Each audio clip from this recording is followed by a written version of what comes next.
अस्सलाम वालेकुम। तो दोस्तों मुझे तो कुछ समझ नहीं आ रही, इतने ज़्यादा टॉपिक हैं आजकल, मैं आपको बता नहीं सकता। अगर मैं 5-6 वीडियोस भी बनाना चाहूँ तो बना सकता हूँ। अभी अभी मैंने एक टॉपिक सोचा था, मैंने आपको बताया था कि चाइना से कुछ डेवलपमेंट सामने आई हैं, वो आपसे शेयर करता हूँ। लेकिन अभी साथ ही वज़ीर-ए-आज़म की जानिब से अभी 1 मिनट भी नहीं हुआ ट्वीट कर दिया गया है। असल में मैंने कुछ इस तरह का अब सेटअप कर रखा है, बल्कि अब का नहीं, जो मुझे मालूमात हासिल करने का मेरा तरीका है ना चीज़ों का, वो कुछ इस तरह से है कि कोई भी डेवलपमेंट जो नहीं आती है ना, वो उसी वक्त मुझ तक पहुंच ही जाती है। तकरीबन जो मेरे से डिलीट करती है तकरीबन पहुंच ही जाती है। तो दोस्तों 1 मिनट भी नहीं हुआ, वज़ीर-ए-आज़म ने ट्वीट करके बता दिया पाकिस्तान की कौम को कि जो एक ब्लू इकॉनमी थी पाकिस्तान की, इसकी भी पॉलिसी बना ली गई है और इंशाल्लाह फॉरेन एक्सचेंज भी पाकिस्तान का बचेगा। और पाकिस्तान की अब कहने कि ये जो एक पोटेंशियल है, बहुत ज़्यादा छुपा हुआ पोटेंशियल है पाकिस्तान का, ये सामने आएगा दुनिया के। अब दोस्तों इधर मैं आपको बता दूं कि यहाँ जो पाकिस्तान का पोटेंशियल है वो बहुत किस्मों का है। इसकी पूरी एक डिटेल रिसर्च पेपर, एक आप कहने के मुकम्मल इसका एक थ्रेड मेरे पास मौजूद था काफ़ी दिनों से, लेकिन उस पर मैंने वीडियो नहीं बनाई क्योंकि बड़ा लंबा था। बड़ी इन्फॉर्मेशन थी। यहाँ ग्वादर पोर्ट के आसपास पाकिस्तान की एक इंडस्ट्री बिल्ड की जा सकती है, जिसे शिपिंग इंडस्ट्री कहा जा सकता है। शिप ब्रेकिंग इंडस्ट्री होती है एक, वो बिल्ड की जा सकती है। 1960-70 की दहाई के अंदर पाकिस्तान इस काम में माहिर समझा जाता था, शिप ब्रेकिंग इंडस्ट्री के अंदर। शिप ब्रेकिंग इंडस्ट्री जैसा कि नाम से जाहिर है कि अगर कोई शिप वगैरह पुरानी हो जाती है तो उसकी तोड़ फोड़ की भी एक इंडस्ट्री होती है। तो वो पाकिस्तान किसी ज़माने में माहिर होता था, अब वो चली गई है इंडिया और बांग्लादेश। और अगर शिप ब्रेकिंग इंडस्ट्री है तो उसी तरह देखा जाए तो शिप बिल्डिंग की इंडस्ट्री भी बन जाती है। इसी तरह पाकिस्तान के अंदर अगर देखा जाए तो शिपिंग सेक्टर के अलावा भी जो टूरिज़म का सेक्टर है वो भी आ जाता है इकॉनमी के साथ साथ, क्योंकि 1000 किलोमीटर का ये हमारी कोस्ट लाइन बन जाती है। तो इतनी बड़ी लंबी लाइन है हमारी समुंदर की, जो कि हमें लगती है एक पट्टी लगती है। तो यहाँ पाकिस्तान के पास बहुत इकसाम की इंडस्ट्री बन सकती हैं। इसके अलावा एक ट्रांसशिपमेंट इंडस्ट्री भी बन जाती है। अभी ये सब कुछ मैं आपको ज़ुबानी बता रहा हूँ, अगर डिटेल वाइज बताऊँ, इनका पोटेंशियल भी बताऊँ, तो वो भी सब कुछ मेरे पास मौजूद है। अभी मुझे ट्वीट आया तो मैंने ये टॉपिक ही बदल दिया इस वीडियो के अंदर, मैंने कुछ और बताना था आपको इस वीडियो के अंदर। तो ट्रांसशिपमेंट की इंडस्ट्री कुछ इस तरह से है कि अगर एक जहाज़ आता है, आप फर्ज कर लें दुबई से आता है और उसने जाना है चाइना तक, तो रस्ते में वो कहीं अगर रुकना चाहेगा तो उसे ट्रांसशिपमेंट भी कहा जा सकता है। वो रस्ते में रुकेगा, अगर वो कोई आप कह लें कि अपने आप को ताज़ा दम करना चाहेगा तो इसे कहते हैं ट्रांसशिपमेंट। तो दरमियान में रुकेगा, बहुत कुछ करेगा, तो ये भी एक इंडस्ट्री बन जाती है।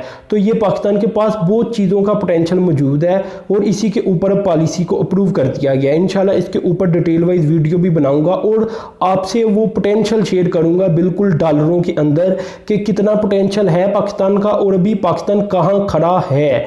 तो ये सब कुछ अब होने जा रहा है, पाकिस्तान के अंदर पॉलिसीज़ बढ़ रही हैं। इसी तरह एक पॉलिसी और भी मैंने सोचा था आज ही शेयर करने का, लेकिन मैं इसी वीडियो के अंदर शेयर कर देता हूँ।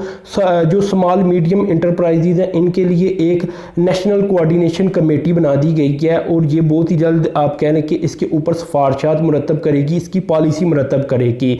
इसके अंदर बहुत सारे अदारों को लिया गया, तमाम सूबों को लिया गया। तमाम सूबों के अलावा जो पाकिस्तान की ज़मीन बनती है, जो मुख्तलिफ आप कह लें कि फेडरल यूनिटी बन जाती है, जैसा कि आज़ाद कश्मीर है जो कि डायरेक्ट आप कह लें कि किसी सूबे के अंदर नहीं आता। इसी तरह गिलगित बल्तिस्तान है, बाकी तमाम यानी पूरे पाकिस्तान के नुमाइंदे शामिल किए गए हैं, स्टेट बैंक के नुमाइंदे शामिल किए गए हैं। इसी तरह स्मॉल मीडियम एंटरप्राइजेज के जो नुमाइंदे हैं वो शामिल किए गए हैं, इस सेक्टर से नुमाइंदे शामिल किए गए हैं, पेट्रोलियम डिवीजन से शामिल किए गए हैं। तमाम उन अदारों से लोग उठाए गए हैं जो किसी न किसी तौर पर स्मॉल मीडियम एंटरप्राइजेज के साथ किसी तौर पर भी कनेक्ट हो सकती हैं।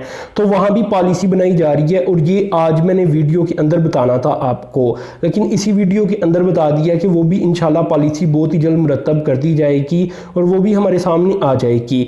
इसके अलावा इंडिपेंडेंट पावर प्रोड्यूसर एक बड़ा मसला रखते थे पाकिस्तान के लिए, इतनी महंगी बिजली पाकिस्तान को ये देते थे। तो वज़ीर-ए-आज़म की जानिब से इसके ऊपर भी ट्वीट करके बता दिया गया था कि इनके साथ भी नए एग्रीमेंट साइन हो चुकी हैं, अब यहाँ से भी पाकिस्तान को रिलीफ मिलेगा। पाकिस्तान में में जो इतनी महंगी बिजली पाकिस्तान हासिल करता है उसमें थोड़ी सी कमी आएगी और पाकिस्तान के लोगों को फ़ायदा होगा। इसके अलावा भी आपको पता है कि जो बिजली ज़ाया हो जाती है, जो ट्रांसमिशन लाइन का मसला है, उसके ऊपर भी वज़ीर-ए-आज़म ने बताया कि वो भी बेहतर होगा। और जो आप कह लें कि चोरी हो जाती है बिजली, उसे उसके निज़ाम को भी बेहतर किया जाएगा।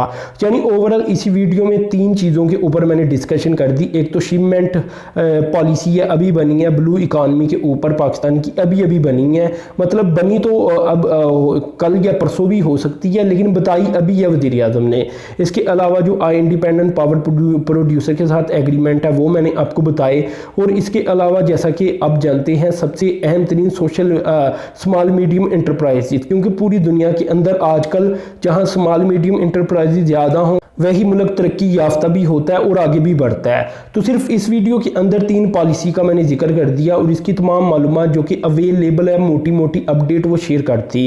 बाकी ब्लू इकानमी के ऊपर इंशाल्लाह वीडियो अलग होगी, स्मॉल मीडियम इंटरप्राइजेज के ऊपर अलग होगी और ये इंडिपेंडेंट पावर प्रोड्यूसर के ऊपर अलग होगी, जब ये पता चलेगा कि बिजली कितनी अब सस्ती होगी।